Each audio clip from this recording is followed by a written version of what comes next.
नमस्कार दोस्तों, महारानी क्लासेज में आपका स्वागत है। आज हम अध्ययन करेंगे हल्दी घाटी के युद्ध के बारे में। एक महान युद्ध जो मेवाड़ की धरा पर लड़ा गया है, हल्दी घाटी का युद्ध, यानी कि मेवाड़ और मुगलों के बीच में जो मेवाड़ी सेना और मुगलों की सेना के मध्य इतिहास के अंदर जो मुगलों को परास्त करने में जो सफलता प्राप्त की है मेवाड़ की धरती पर, उस युद्ध के बारे में हम अध्ययन करेंगे। हम कह सकते हैं कि इतिहास में जिन्होंने मुगलों ने पूरे हिंदुस्तान पर अधिकार कर लिया, लेकिन एक छोटे से राज्य यानी कि मेवाड़ पर अधिकार नहीं कर पाए और यहाँ पर इनको मुंह की खानी पड़ी। तो ऐसा प्रसिद्ध युद्ध जो यानी कि हम कहे पूरे विश्व के अंदर जिसकी ख्याति मिलती है हमें, और इतिहास के अंदर इतना भयंकर युद्ध जो अब हम इस युद्ध के बारे में अध्ययन करेंगे। देखिएगा कि इनकी जो रूपरेखा और किस प्रकार से युद्ध हुआ था।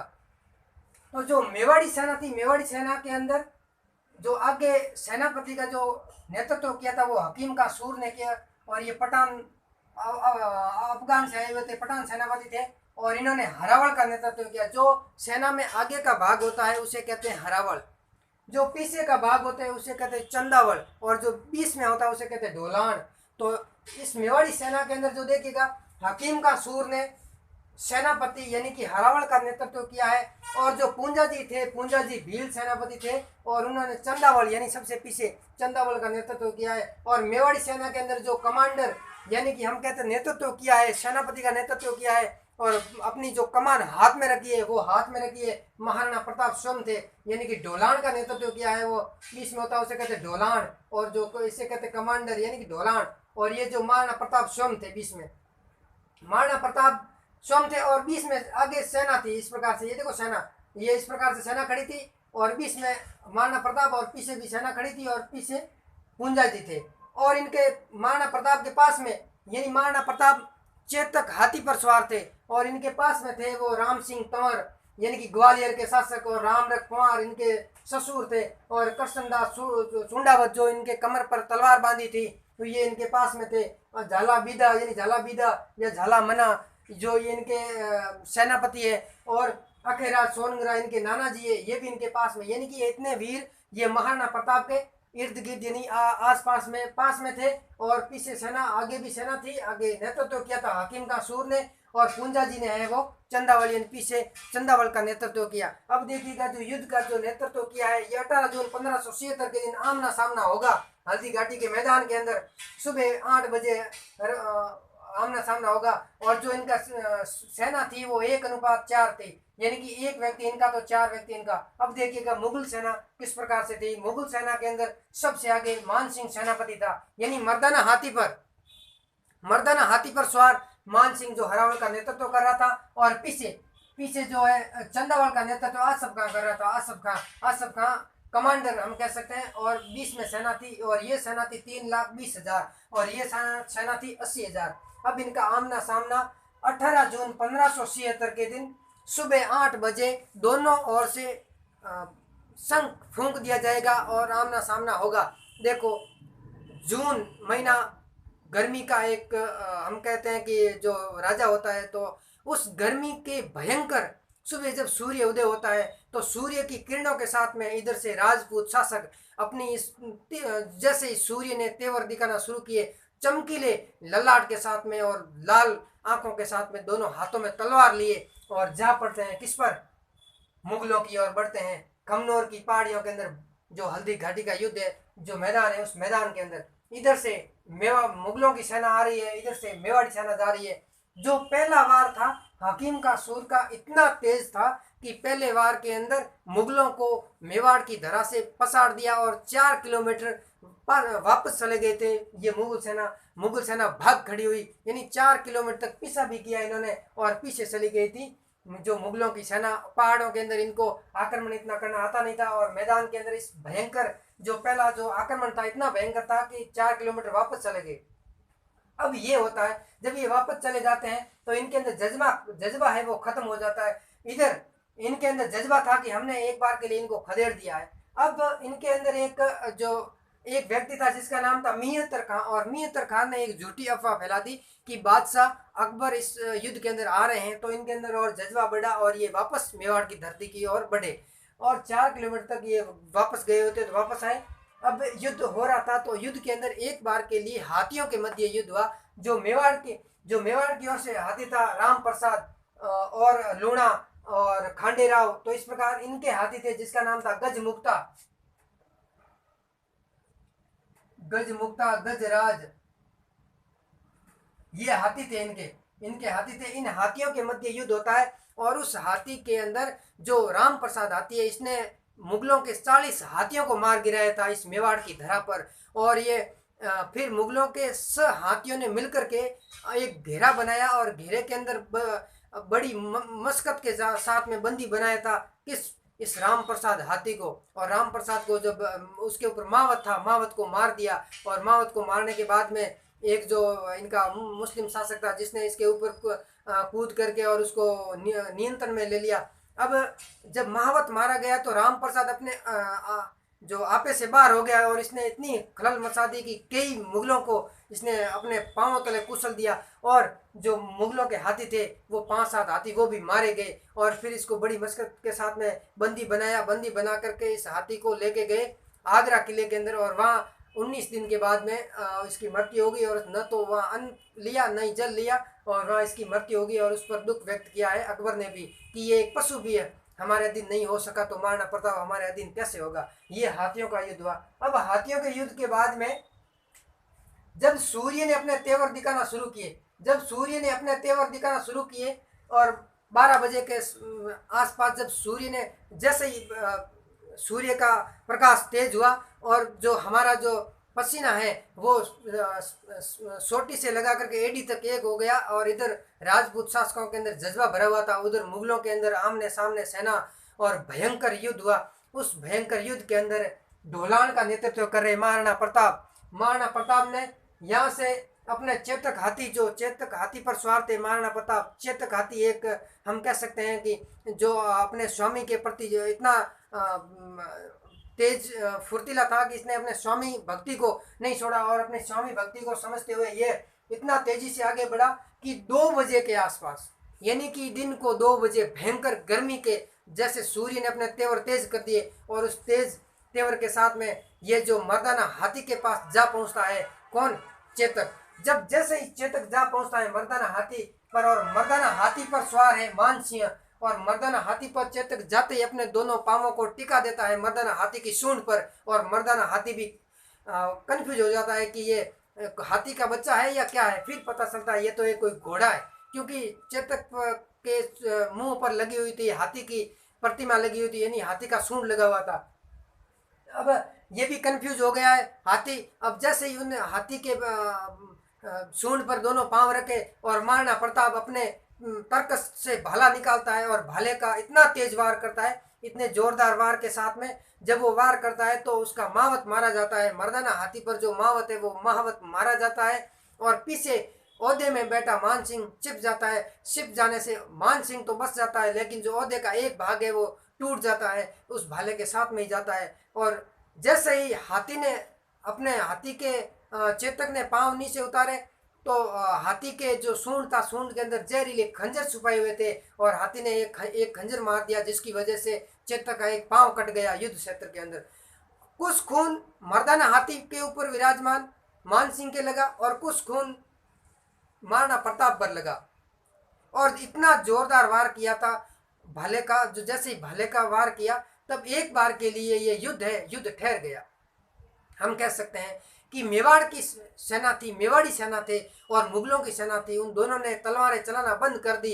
यानी कि जो केंद्रित कर रहे थे वो एक मेवाड़ के महाराणा प्रताप, दूसरी तरफ जो मुगल सेनापति था मानसिंह, यानी कि उन्होंने तलवारें चलाना बंद कर दी, वो इस युद्ध को देख रहे थे। जब ऐसा युद्ध का दृश्य पहली बार इस हल्दी घाटी के मैदान में हुआ, यानी कि एक तरफ महाराणा प्रताप थे, दूसरी तरफ मानसिंह था, मुगलों ने देखा कि मानसिंह इस युद्ध के अंदर शहीद हो गए, मारे गए और मेवाड़ की सेना थी, उन्होंने देखा कि ये जो घाव आया है ये घाव आया महाराणा प्रताप को, क्योंकि जो खून है, रक्त है, वो कुछ रक्त महाराणा प्रताप के ऊपर गिरा तो कुछ रक्त है वो मानसिंह के ऊपर गिरा। अब जैसे ही मानसिंह खड़ा होता है तब मुगलों ने देखा कि मानसिंह तो जीवित है, ये घाव आया है वो महाराणा प्रताप को घाव आया है। ऐसा देखते देखते एक जो मुगलों के अंदर एक सेनापति था और एक और सेनापति था जो जिसका नाम है वो सेनापति आता है बहलोल खां। बहलोल खां आया और महाराणा प्रताप के ऊपर जैसे ही वार करने लगा और महाराणा प्रताप ने अपने जो म्यान है, म्यान से तलवार निकाली और उस तलवार से इतना जोरदार वार किया कि उस एक ही तलवार के वार से उस बहलोल खां को घोड़े समेत उसके दो टुकड़े कर दिए थे इस हल्दी घाटी के मैदान में। यानी कि जब महाराणा प्रताप का जो घोड़ा था चेतक इस मुगलों की सेना को चीरता हुआ फाड़ता हुआ चलता था और महाराणा प्रताप की तलवारें थी दोनों तरफ चलती थी, यानी कि दोनों तरफ लोगों के शीश ऐसे करते थे मानो कि हम जैसे फुटबॉल खेल रहे हैं, इस प्रकार से दोनों तरफ से शीश कट रहे थे, दोनों हाथों में तलवार। और जब महाराणा प्रताप की तलवार चलती थी वो खाली हाथ वापस नहीं आती, एक साथ में कईयों के शीश साथ में काटते थे। बहलोल खां को उस रणभूमि के अंदर मारा तो कुछ मुगल तो उसके डर से महाराणा प्रताप के क्षेत्र से भाग गए थे। अब देखो कि महाराणा प्रताप है घायल अवस्था में थे उनकी, क्योंकि चेतक उनका है वो एक टांग टूट गई थी। तो एक समय ऐसा आया कि मेवाड़ की धरती पर महाराणा प्रताप के चारों ओर मेवाड़ी सेना आ गई, यानी कि महाराणा प्रताप यहाँ थे तो इनके चारों ओर मेवाड़ी सेना आ गई। ये महाराणा प्रताप यहाँ आए थे, हम कह सकते हैं यहाँ पर महाराणा प्रताप आए,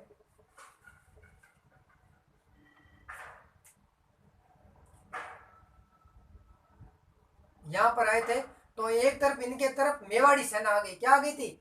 मेवाड़ी सेना आ गई थी। और आगे देखिएगा जब मेवाड़ी सेना आई तो मेवाड़ी सेना के चारों ओर आ गई थी मुगलों की सेना। कौन सी आ गई थी? मुगलों की सेना। और एक बार ऐसा आया कि मेवाड़ के महाराणा प्रताप को मेवाड़ की सेना को किसने घेर लिया था? मुगलों ने एक बार के लिए घेर लिया था। लेकिन उसी समय झालामान आते हैं और मेवाड़ के महाराणा प्रताप से राज मुकुट धारण करते हैं, धारण करके और जो युद्ध के अंदर जो रूपरेखा आगे की तैयार होती है उसके अंदर जो ध्यान करते हैं और इधर से निकलने की कोशिश कर रहे हैं झालामान और इधर से महाराणा प्रताप। तो हम आगे देखते हैं, आप इसका स्क्रीनशॉट लीजिए। देखिएगा दोस्तों, हल्दी घाटी के मैदान के अंदर जब महाराणा प्रताप को एक समय चारों ओर से घेर लेते हैं तब मान लेते हैं ये हल्दी घाटी का युद्ध है। तो इस हल्दी घाटी के युद्ध के अंदर महाराणा प्रताप को जब चारों ओर से जो मुगलों की सेना घेर लेती है तो झालाबीदा या झालामान इधर से निकलने की कोशिश कर रहे हैं और महाराणा प्रताप इधर से निकलते हैं चेतक घोड़े से। मुगलों को पता नहीं चला था और जैसे झालाबीदा ने राज मुकुट धारण किया सैकड़ों तलवार इनके पर आ गिरी और ये शहीद हो जाते हैं। यानी कि मेवाड़ी सेना के अंदर सबसे पहले कोई शहीद हुए तो झालाबीदा हुए, यानी झालाबीदा या झालामान सादड़ी के थे, ये सबसे पहले शहीद हुए हैं। इधर से प्रताप सुरक्षित निकल जाते हैं हल्दी घाटी से बाहर। एक समय ऐसा आया कि जो मेवाड़ की सेना थी वो पहाड़ों में चली जाती है और हल्दी घाटी के मैदान में केवल जो सेना बसती है वो केवल मुगलों की सेना बसती है। मेवाड़ी सेना पहाड़ों में चली जाती, क्योंकि मेवाड़ी सेना को आभास हो गया था कि जो महाराणा प्रताप है हमारे शासक है राणा है वो बाहर निकल गए हैं सुरक्षित। तब प्रताप यहाँ से निकल करके चेतक घोड़े से जाते हैं, घायल चेतक इनको बलिसा गांव तक लेके जाता है और बलिसा गांव में एक नाला बहता है। ये नाला 20 फीट का है, 20 फीट नाला था, 20 फीट बड़ा नाला चेतक से इस बलिसा गांव तक आता है। इस गांव का नाम है बलिसा। इस बलिसे के अंदर यहाँ तक आते हैं और होता यह है कि यहाँ तक आते हैं तब जो चेतक है घायल अवस्था में है और 20 फीट का नाला पार करना बहुत बड़ी मुश्किल हो गई। राणा प्रताप देखते हैं कि आगे नदियां बड़ी अपार घोड़ा कैसे उतरे पार, आगे नदी बड़ी अपार घोड़ा कैसे उतरे पार। राणा ने सोचा इस पार तब तक चेतक था उस पार। यानी राणा ने इस बार सोचा तब तक चेतक ने छलांग लगा दी और 20 फीट का नाला पार कर लिया। और चेतक इस भयंकर गर्मी के अंदर प्यासा था और यहाँ पर एक कुंड बना हुआ है और कुंड के अंदर पानी पी लिया। पानी पीने से चेतक की यहाँ पर क्या हो गई? मृत्यु हो गई। यहाँ पर चेतक घोड़े की मृत्यु हो गई और चेतक की यहाँ पर समाधि बनी हुई है। इसी बलिसा गांव के अंदर चेतक का स्मारक बना हुआ है। महाराणा प्रताप कभी नहीं रोए और पहली बार चेतक को अपने कोख में लेकर के रोए तो पीछे से आवाज आई, ओ नीले घोड़ेरा असवार। देखो भाई भाई का मिलन होता है। ओ नीले घोड़ेरा असवार, इस प्रकार के शब्द गूंजते हैं महाराणा प्रताप के कानों के अंदर। तो पीछे की ओर देखते हैं तो शक्ति सिंह आते हैं। शक्ति सिंह मुगलों के साथ में चले गए थे और मुगलों के इस युद्ध के अंदर थे, लेकिन वो महाराणा प्रताप की ये दशा देख करके, महाराणा प्रताप ने ये स्वामी भक्ति देख करके उनके अंदर अब मेवाड़ की धरा के प्रति जो स्वामी भक्ति देखी उसको देख करके शक्ति सिंह इनके साथ में आ गए थे और वो नीले घोड़े का सवार कह करके इनसे मिले और गले मिले थे। यहाँ पर तो कहते हैं कि राम भरत का मिलन कटे तो राम भरत का मिलन है वो यहाँ पर हुआ था, यानी कि राम भरत जी का जैसे मिलन हुआ वैसे ही इन शक्ति सिंह और महाराणा प्रताप का यहाँ पर मिलन हुआ है। यहाँ पर इनकी छतरी बनी हुई है। यहाँ से कोलियारी गांव में चले जाते हैं कौन, महाराणा प्रताप। यहाँ से कोलियारी गांव में, एक गांव का नाम है कोलियारी, और कोलियारी गांव में अपना करवाते हैं इलाज। यहाँ अपना इलाज करवाते हैं, इलाज करवाते हैं कोलियारी गांव। और यहाँ से फिर चले जाते हैं कुंभलगढ़। बीच में कुछ दिन के लिए रुकते हैं, लेकिन यहाँ इलाज करवाने के बाद में कुंभलगढ़ चले जाते हैं। यानी कि हल्दी घाटी के युद्ध के बाद प्रताप ने जो प्रथम अपना इलाज करवाया था वो इलाज कोलियारी गांव में करवाया था। अब देखिएगा, ये तो कुंभलगढ़ आ जाते हैं और मुगल सेना है वो मुगल सेना आ जाती है गोगुंदा पर। यहाँ से, यहाँ है गोगुंदा पर आकर के कर लेती है अधिकार कौन, मुगल सेना यहाँ आकर के कर लेती है अधिकार। अब कुंभलगढ़ के अंदर कौन है, महाराणा प्रताप, और गोगुंदा के अंदर कौन है, मुगल सेना। अब इनके क्या होते हैं, इनके आक्रमण होते रहते हैं। यानी कि ये कुंभलगढ़ दुर्ग पर आक्रमण करते हैं। ये मान लो कुंभलगढ़ दुर्ग है, यहाँ पर ये करते हैं आक्रमण, लेकिन इनका कोई भी आक्रमण सफल नहीं हुआ। इन्होंने कई बार आक्रमण किए लेकिन कोई आक्रमण इनका सफल नहीं हुआ। यानी मुगल सेना ने गोगुंदा पर अधिकार तो कर लेती है, लेकिन कुंभलगढ़ दुर्ग पर इसने कई आक्रमण किए लेकिन कोई सफल नहीं हुआ। और असफ खान ने इसे धर्म या जिहाद युद्ध की भी संज्ञा दी है। हम लिख सकते हैं असफ खान ने धर्म युद्ध या जिहाद की संज्ञा दी।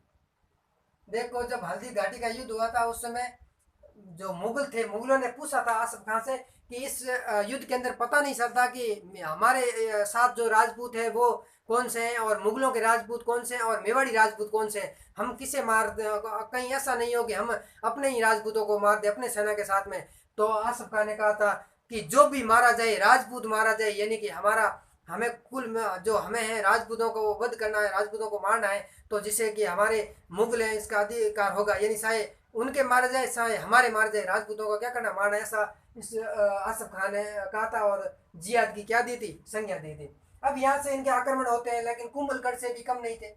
यहाँ से भी भील सेनापति पूंजा जी तो मारे गए थे, लेकिन उनके सेनापति थे, उनके सैनिक थे, उन्होंने रात को क्या करते थे, पत्थर बरसाते थे इनके ऊपर, रात को पत्थर बरसाते थे। तो इनकी दशा क्या हो गई, बहुत ही घटिया दशा हो गई थी गोगुंदा के अंदर मान सिंह की। और एक समय ऐसा आया कि मान सिंह अपने घोड़ों को, स्वयं घोड़ों को काट काट के खाते थे ये मुगल सेना, क्योंकि इनके खाने के लिए अन्न नहीं था। यहाँ पर अपने पशुओं को मार के इस गोगुंदा के अंदर यहाँ पर खाए और कई दिनों के बाद में वापस यहाँ से चले गए। अब देखो, युद्ध तो हो गया, लेकिन विजय किसकी रही, इसका जो है निर्णय वो अनिर्णायक है। क्या है, अनिर्णायक है। हम लिख सकते हैं,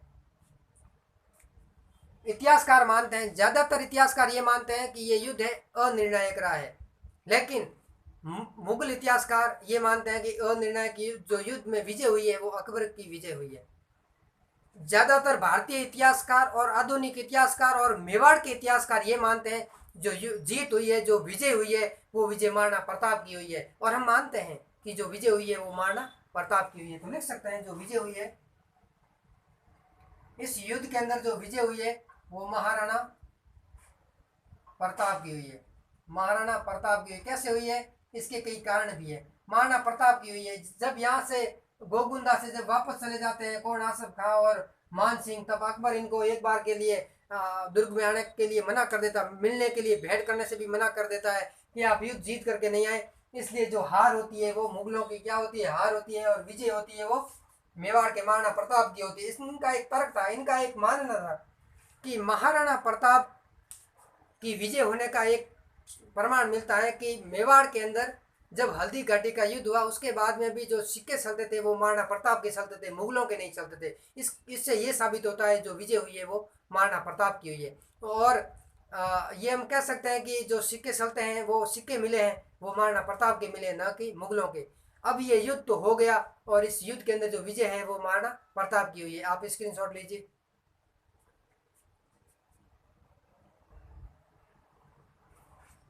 देखिएगा दोस्तों, आज हमने मेवाड़ के अंदर जो युद्ध हुआ है, हल्दी घाटी का युद्ध, इसके बारे में अध्ययन किया है। आगे हम और मेवाड़ पर जो आक्रमण किए हैं तो उनके बारे में हम अध्ययन करेंगे। अगर आपको ये मालानी क्लासेस पसंद आई है तो आप शेयर कीजिए, पसंद कीजिए और सब्सक्राइब करें और पास में लगे बेल आइकॉन को दबाएं, जिससे आपको अगली नोटिफिकेशन मिलती रहेगी। और मालानी क्लासेस के प्रति अपना प्रेम बना करके रखिए। फिर मिलते हैं अगली क्लास के साथ, यानी कि अगले युद्धों के साथ। तब तक के लिए नमस्कार, धन्यवाद।